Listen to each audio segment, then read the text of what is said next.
Welcome to Ghana Money King Kong, where we give you tips, tools, and deals for you to be able to stay safe and save money. This is our YouTube part of the channel, and to be honest, this is the first time I'm going live. I'm going live on here, and it's come up because we've had a lot of calls and a lot of communication with people who want us to come live, and then we can take up some questions and generally just talk, have a conversation about what we're trying to do in terms of building a community around African Americans, building a community around Ghanaians, building a community around African descent all over the world, for us to be able to come together, form a bit of partnership, then we can see what we can do and achieve on the African continent, and as most especially Ghana, where I come from. And so today I wanted to just have a quick, possibly half an hour, 30 minutes chat, ready to, if anybody's got answers, questions, contributions, anything that you want us to tackle. And I titled it The Real Ghana, because I myself live in Ghana, born, bred in Ghana, managed to travel a little bit, visit other parts of the world. And so I know what people expect Ghana to be. And those of you who have not come to Ghana before, sometimes it might be a shock to you if you haven't been to Ghana before, and then what you possibly would come to see or would come to realize. And then for those of you who've been out of the country for so long, and yes, I've seen Sewa Boje, who I feel we've had a conversation on the side before, where I know that she's been out of the country for a very long time. And so I know we welcome all of you. And yes, Shadow, the music artist, he's asking that how is the music business in Ghana? Yes, Shadow, what I would say is the music industry is growing, to be honest, and he has taken a very long time to get here. If you look at where we started off from, the high life zone, where it was pure local language stuff, local tone, local tunes, what's now happening is you have people who are blending the foreign type of sounds or engineering, but still using the local high life. And so there is a trend of the music industry changing, and the market is also there. And so, I mean, the music is, people love music. We've been listening to foreign music when I was growing up, and people still do listen to foreign music, but you can see that at the moment it's purely changing into what we call the Afrobeat. And so the Afrobeat, it's now taking shape, and the industry is bright. The audience are there. People are interested in what guys are, and it's all about content. I mean, whatever you produce and whatever you put out there for people, definitely they will love it. And so yes, the music industry and the business is good. And one thing you need to realize is you are not only talking about Ghana. You need to look at the West African front and Nigeria, which has got the biggest population size in terms of even Black nations. You realize that yes, it is good, and it is something that you can do. Shadow again said, what is the best city to come and start a recording studio? I mean, to be honest, I would say Accra. Accra, it's because that is the capital. That's where you have easier access to these producers, these technology, and it's quite easier because that's where the international airport is. But that notwithstanding, what I can say is you can use some of the scenes and some of the environments across the country. Kumasi is also a very good forest area where culturally it's the best place if you want to do things on more traditional level. Tamale up in the north is also amazing tradition, where you have a vast majority of other resources that you'll be able to access. So yes, I mean, you can consider it city by city, but if you're setting up, I would say yes, possibly set up in Accra, that's the capital. Then you can look at other areas of the country where you can use it for and the talent is all over the country. And so if you're looking for whether guys who you want them to support you to be able to come on board, it's available all over the country. So yes, the music industry is good. Yeah, I mean, when I started, I was going to talk about people like Ghanaians who have left the country for so long. Some of them went when they were children, and now they've gone out. They've managed to establish themselves in other parts of the world. They are in good. They are in. They are in good. They are in good. They are in good environments, and I think that they can come back. They can come back and help. How is the internet connection over there? Yes, internet connection. I have been on this for a very long time, trying to talk about what the country is trying to go and where the country needs to do. Because if you look at where we want everybody to move into digitization and internet, it's very, very important. You realize that the government needs to push more into internet-based infrastructure. So as we speak, we have 4 service providers, and I would say that internet is not cheap. That is, I mean, we've already, on some of our Facebook channels, we were trying to launch communication around that internet is not cheap, but it is, I would put it that it's quite good in terms of what you want to do. So if you can purchase it, if you can afford it, of course, it is something that it's constantly streaming. You can stream, you can do videos, you can send messages. You do get, I mean, corporations and international companies are there, and they use these internet services for their business. So I can't compare internet in Ghana to maybe Europe or the United States or maybe Asia, but it's getting there. We will need people like yourself and people who want to do businesses to be able to push and get government to invest in infrastructure where it will make the internet quite easier and quite accessible to everybody. Yeah. So that's it. So what is Ghana? I mean, if somebody asks me what it's Ghana, what would I say? I would say Ghana, it's one of the few countries, or one of the countries in the world where I would, if I wasn't even a Ghanaian, I would want to see, I would want to experience, because if you look at through our history, there has been some significant news and history that comes as far as Ghana is concerned. And so let's go back and talk about when independence, Ghana being the first country out of the sub-Saharan part of Africa to get independence from colonialism. And so right from there, we were at the right side of history through Dr. Osagyefo Kwame Nkrumah helping Ghana to come out of this colonialism. So yes, somebody's asking, can we buy and sell goods with Bitcoin in Ghana? Okay, so now we're going to a little bit more into the Bitcoin business. And I mean, as is now, no, as is now, there are no structure, or Bitcoin is not into our commercial side of things. I know that a couple of people have been trying to educate the government, and they are trying to get this pushed through, or they are speaking about it. But across the country, people are doing it. People are doing it online, and they've gotten into the business somehow. But it is not something that you can use to sell or buy goods, especially on our online platforms. And that's also one of the things that I would encourage people who are into the IT marketplace business. It is still new. Ghana's marketplaces and online marketing is still a very new market. Not a lot goes on in terms of buying online and payment systems online, but that's an industry that can grow, and that's an industry that people will be able to invest in. And so if it's something that you are interested in, if you are coming to Ghana, if you want to come to Ghana with a business, you can think about that.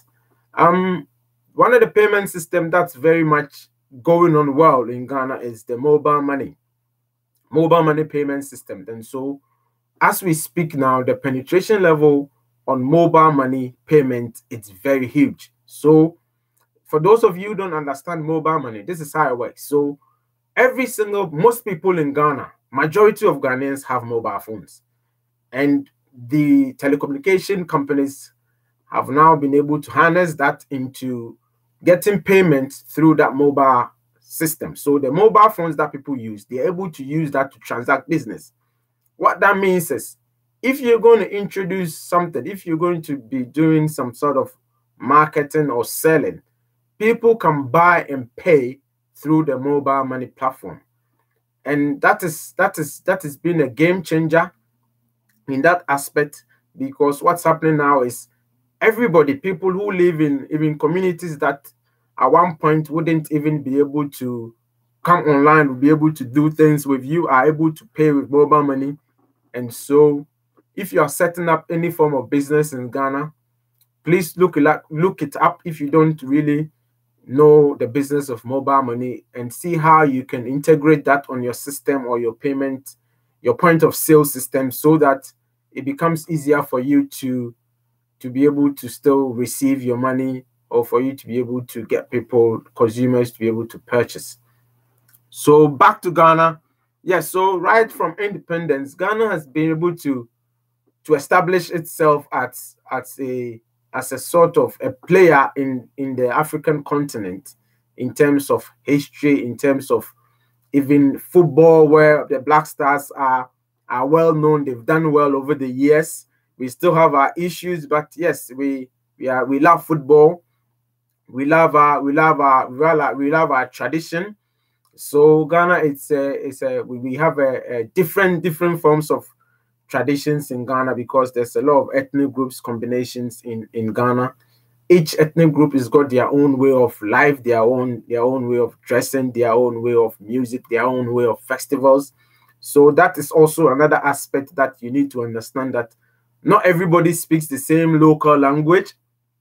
And so English is what is being used and taught in schools. So most people, or people can speak English, they can interpret, and they would be able to communicate with you in English. But within the local communities, people have got their own languages that they speak, and so it's something that you need to be aware. So that's that as well. So, and food, yes, there's various types of food in Ghana, and as I said earlier, people come from different backgrounds, different ethnic groups, and food, we all eat each other's food. We all love each other's way of life, and we live as a community. The very interesting thing, and I think that's one thing that we try to sell Ghana with, it's with our way of communal living, and our way of being each other's keeper, and our way of peace. I mean, we've enjoyed a lot of peaceful environments in Ghana over the years, and it's something that we've been trying to ride on across Africa. It is not easy, but it's challenging sometimes, but we are trying. And it's something that I can encourage anybody who wants to come to Ghana, that yes, we are ready to accept new. We are ready to accept people who want to come and live with us. Obviously, you still need to buy into the Ghana way of life and the laws of Ghana, which you would be abide by. And so we are ready. And so, I mean, sometimes when you read some of the comments that people are asking questions about, somebody asked earlier that would Ghanaians accept us, or accept new people, African Americans, people from the Caribbean, people from all African descents who are not living in Africa or living in Ghana now? And I said yes. I mean, nobody should have any challenge on that, thinking that we've got something against people who are not living with us. Not at all. I mean, this return, the year of return, that the government is trying to push, trying to encourage people to come to Ghana, which we've taken upon ourselves to try and encourage people to do so. It's not even what do I say? It's not on the lips of people. People know, and they expect it, because don't forget, we've been living with people from the diaspora for ages. Some people have come to live in Ghana for years, and when we were growing up, we were living with people from the Caribbean, Jamaica, other parts of the Caribbean, who had married into Ghanaian families, and they speak our language. So if it is now that you've realized that, or you've seen that you can come to Ghana, what you need to realize that it is not easy, but it's something that you can definitely live with. Veins of Africa blood. It says that why was Prince Charles in Ghana, and why didn't people go to the streets and protest his visit. I'm not sure if it was Prince Charles who was in Ghana recently, but I think it was Prince Edward. I think it was Prince Edward. I just read it a couple of minutes ago. So I think it was Prince Edward who came, and I think they came to do something to do with some award that the royal family in England has instituted for international bodies and international guys. I mean, if you're asking why people didn't the people didn't go to the streets and protest, I mean, I for one that I sit here, do I have an agenda against such visits? I mean, this is one thing that people need to realize, and it's something that I've been trying to talk recently, that the way Africans and the diaspora have been pictured. Okay, so Sewa Aboje is saying Prince Charles and his wife are there now. Yes, fair enough. Would we go and protest? I don't know, because you're dealing with a country that has been colonized by the British for some time, and then we got our independence. But the way, from my point of view, and anything I say here, I mean, I just want you to understand it from the way I understand it from when we're growing up and how we've come to live and trying to move forward. We don't, as we live here now, we control our environment, of course, but it is far more complicated when we are dealing with international politics and international commerce. And so it's easier if you don't live in the country, or you are not here, and you're thinking that it's negative, or we should be constantly resisting and protesting. It is not as easy as that, because the people living in Ghana as we speak now, we have our own challenges and our own problems that we are trying to get over. And I mean, these are some of the things that you might say it's not even a priority to us, because the challenges that we are facing in Ghana now, it's not me going to the street to protest against the Prince of Wales or the royal family. And there are far more challenging issues that I feel that we should be even protesting in Ghana. That's not even happening. So trying to get people to go and protest against the prince, it's something that I'm not even, I mean, as we speak now, we've had some increases in prices in things that we are not even happy about as consumers. And we can't even galvanize ourselves to go out and do that sort of protest, let alone going out there to protest against the prince. So, I mean, I don't know what issues are there for us to go and do that. But as we speak now, the challenges that we need to tackle now, I feel that we need to look ahead of that particular mindset. If we want to come together as Africans and as Ghanaians, Africans and these people in diaspora, African descent, I think we need to start looking ahead. History has not been good to us anyway, which we understand.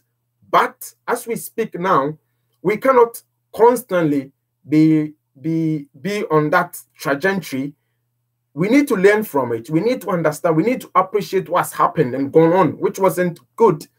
But going forward, I believe that it is now time for us as decents, knowing very well that we are one. And that is the key, because what I've realized is, if you look across the world, every single Black or African descent are living in isolation. And so what I've realized now is, people living in Ghana or people living in Africa, when there's issues in the States or in America with the African Americans, you realize that the concern is not that much. We know that it's not good, things are going on, it's not good, but we don't feel that it's not, I wouldn't say it's not a problem, but one way or the other, we don't feel that much concern. And it's vice versa.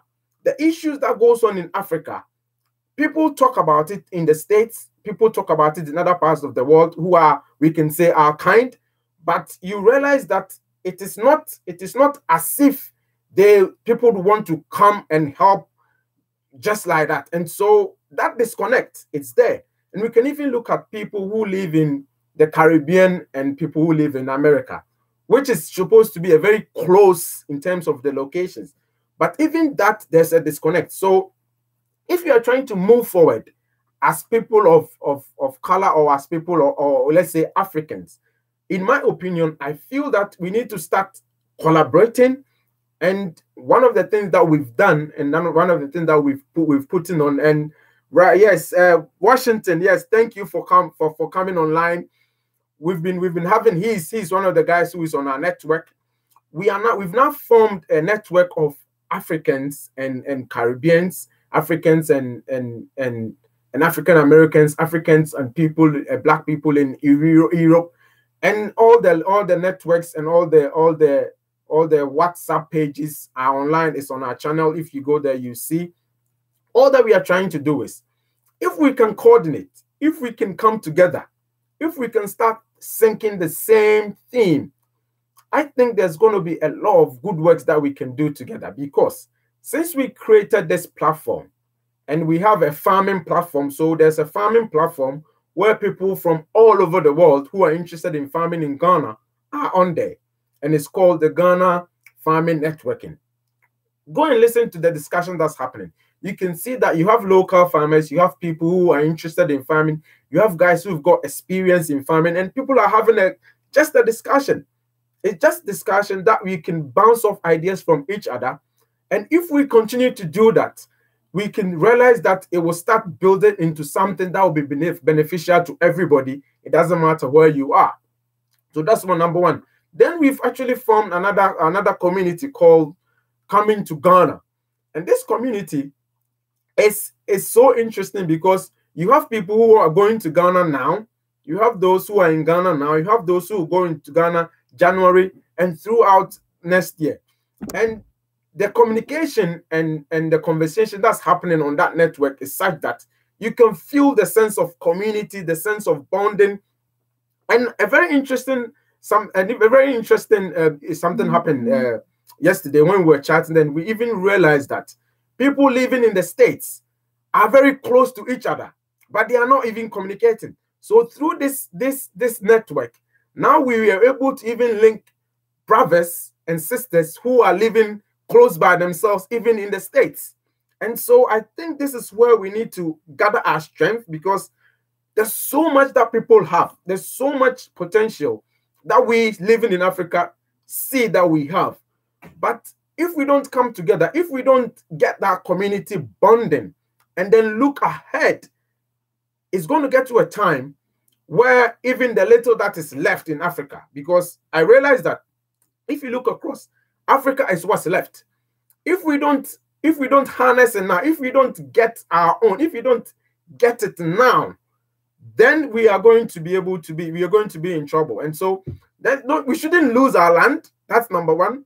But we can only get control if we come together from across the world, and that is what we've started doing now with the farming network and with the Coming to Ghana page. So yes, Beauty Stick is asking if the network is on Facebook group. Yes, definitely. It is on Facebook and it is on WhatsApp as well. So if you go to our page, and I'll even try and share it here. I'll try and share it here, because I think it's something that we need to be able to come together, and I think it's just going to help. It's just going to help, because for me, I started this channel trying to help, trying to just give information that when the benefits that I'm seeing now to even myself in terms of the people that I'm communicating to now, I realize that all that it takes is for us to come together. All that it takes is for us to come together. So Tia Kappers is saying, I'm coming to Ghana for the first time on Thursday. Amazing. Just look at that. Amazing. Somebody is coming to Ghana first time.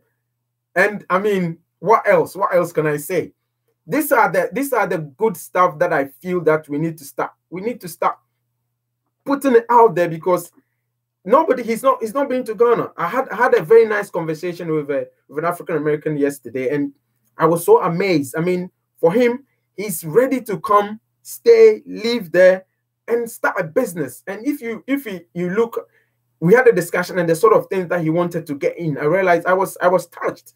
And so I mean, I might be one person, but I feel that we are coming with an open arm, and we are telling people to come in and definitely help us grow. I mean, just what could be the negatives of this? Family coming together, growing together, and enjoying our benefits. And trust me, if you've lived in other parts of the world where nature is very, very important to you, that's where you receive in Africa.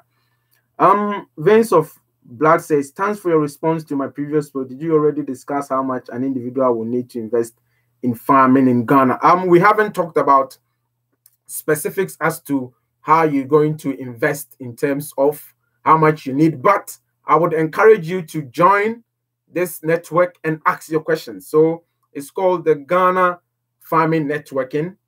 It's on YouTube, and the WhatsApp link. I'm trying to share the WhatsApp link now. I'm just going to post some links here. I'm going to post some links here for you, and if you, all these links are linking to the various Facebook pages, the various WhatsApp networking groups that we formed, and I just want you to come on board. That's all I'm saying. And people who are on there would testify that it's just good family networking that we are doing. We have plans to possibly do other things, but these are early stages, and we could only be able to do this when the community is larger. I mean, I made a suggestion recently on one of the farming page that why can't we create a communal farm? Why can't we go out there, get a massive land, grain, which would be cheaper, trust me, if we go into some of the villages, and then start a communal farm where everybody will have a part in such a farm. We would bring on board local people to work on the farm. We would be able to feed the population somehow, and just, I mean, enjoy. Everybody will be part of such a business or such a farm. I mean, these are some of the ideas that we can bounce off each other when we come. Somebody says, how do you feel the average Ghanaian will respond to large numbers of African Americans moving to Ghana? I've heard that there has been difficulties with Nigerians. Oh, trust me. If you describe what the difference, or what you've heard in terms of the Nigerian community and what the directive are, is very, very different. So the African Americans coming to Ghana, it's an initiative that the government has launched, and we are encouraging people to come. We're giving them a right of abode to be Ghanaians, to live, to have the same type of citizenship as Ghanaians. And so it's totally different. What you are describing with the Nigerian community, or what you're describing, it's a trade dispute. And there is some elements in the trade dispute that it says that it doesn't allow some group of people in Ghana to engage in petty trading. So working or selling in some small scale markets is being given exclusively to Ghanaians. And so that is where the challenge is, and they are trying to solve it. And I even believe that on that, they would definitely solve that problem. So that is not a challenge. So don't worry, Sophia Brown. It's totally different. I myself and my brothers in Ghana, we welcome you, I am sure. And it's all to do with the fact that we are expecting people to come and live as Ghanaians, and live within our laws, within our cultural differences, within the way we perceive love to be. And already there's a group, there's already an African American community out there, and you can also look out for more information and see if it's a group that you want to be part of, because I know that it's a form of a membership. And I mean, as long as you're happy, as long as you know what you want to do in Ghana, you constantly welcome. Somebody says we had a Brazilian come with no issues. We had Brazilians come with no issues. I mean, it's people with African connections. So I mean, I think that it's an open invitation. That's what I call it. And we shouldn't forget, this is not for everybody. Okay, I don't see that it's for everybody. And so when the conversation started, you've seen a lot of negatives and a lot of people who are pessimistic about this particular initiative. And what I'm going to say is, of course, we expect people to come. We want people to come to Africa, but what you need to understand is it's not everybody who will take up such an invitation. And so these are people who are willing to come and live with us. And so if you are enjoying, if you're happy, and I know people are happy in their life in America, in Europe, in Canada, in wherever they are, it's not a problem. And that is why it's only an invitation. We cannot force people to come. And so if you are interested, that is when you need to look into how you can get there. And we are sharing a lot of information on our Facebook page. I mean, the Year of Return, it's a government initiative, and they've drawn out a program where they're going to go through the whole of 2019, and they'll start with a musical concert from January, running through every month up to a sort of end of year occasion. And so what I'm saying, what I feel I want to say is, it shouldn't just be 2019, and that is where sustainability comes in. And so for me and for our part, as a platform and as a networking group that we are doing, we're going to encourage, we're going to sustain this for the rest of the times that we are alive, because I believe the time is now.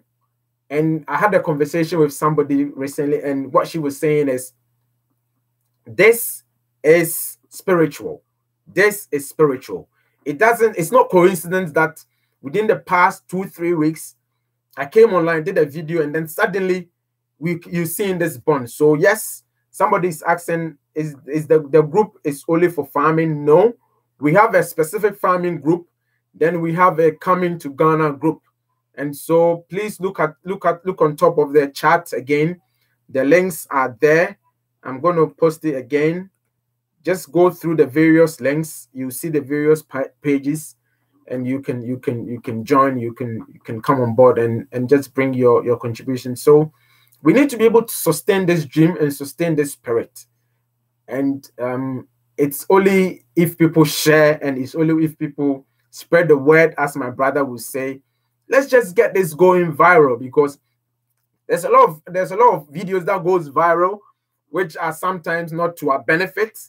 But if we can come together, and I'll keep saying this, and I'll keep saying it, that the nature of communal life and bonding and family is only beneficial to every individual if you're in a group.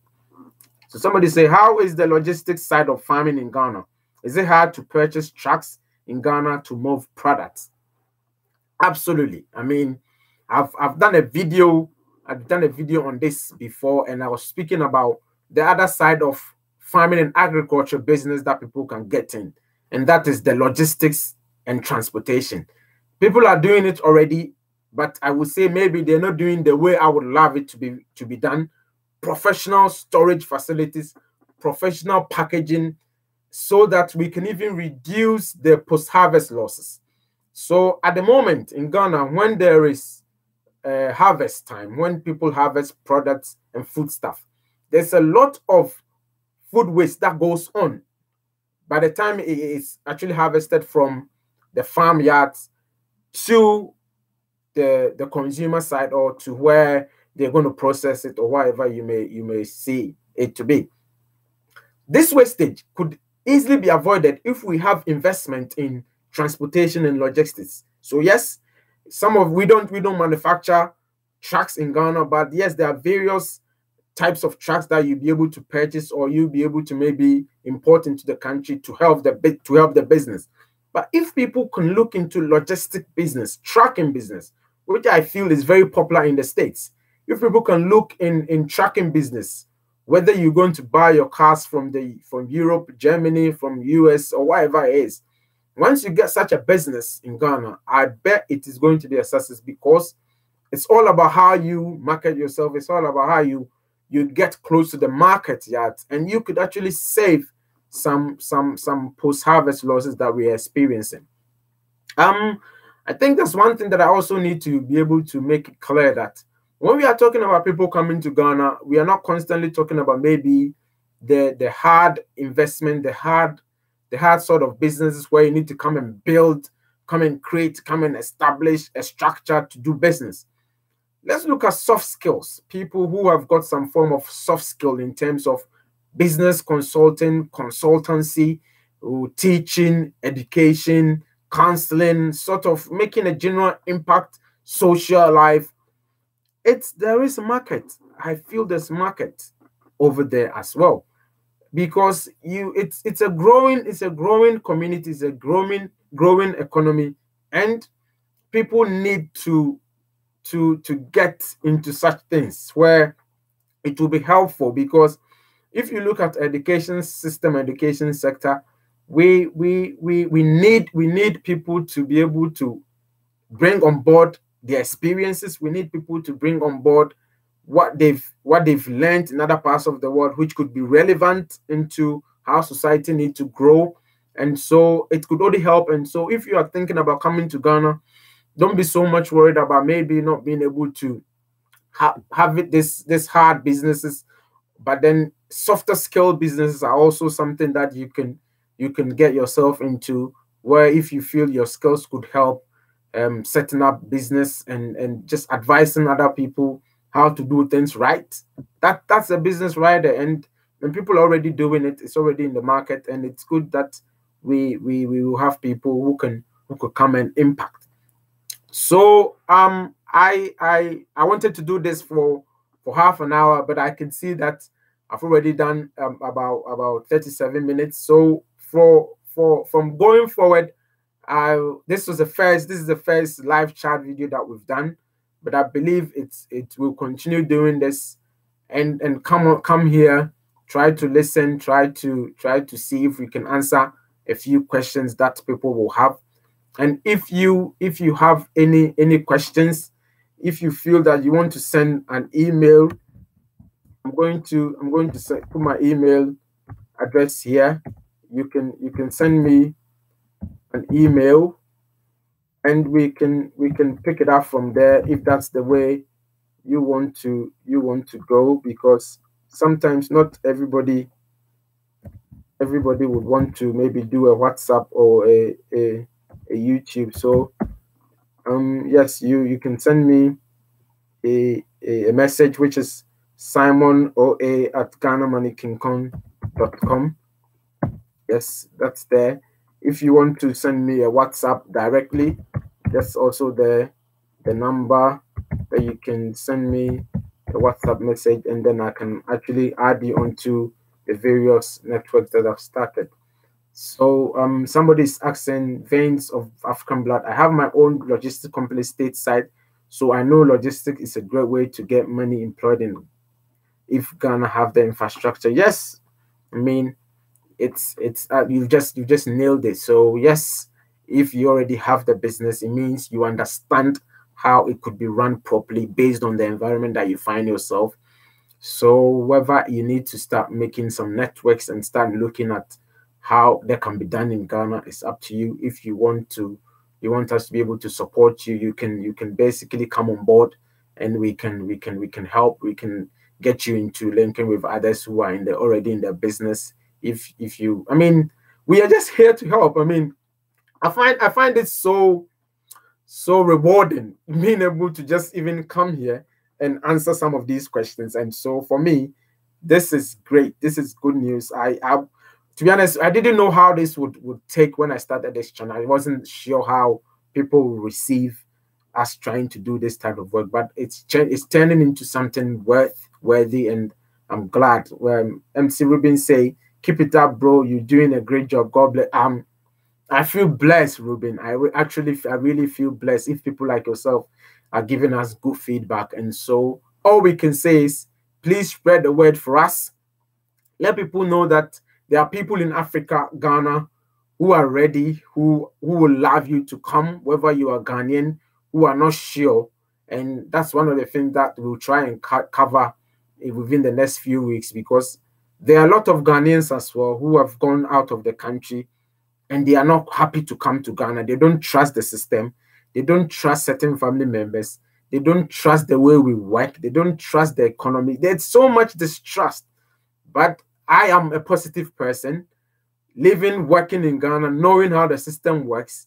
I think we can find ways around this, and we could give some form of advice to people who want to come, and maybe help them to see how if they devise certain strategies, they will be able to come back and live in Ghana and enjoy the best of both worlds, which is also something that a lot of people need to do.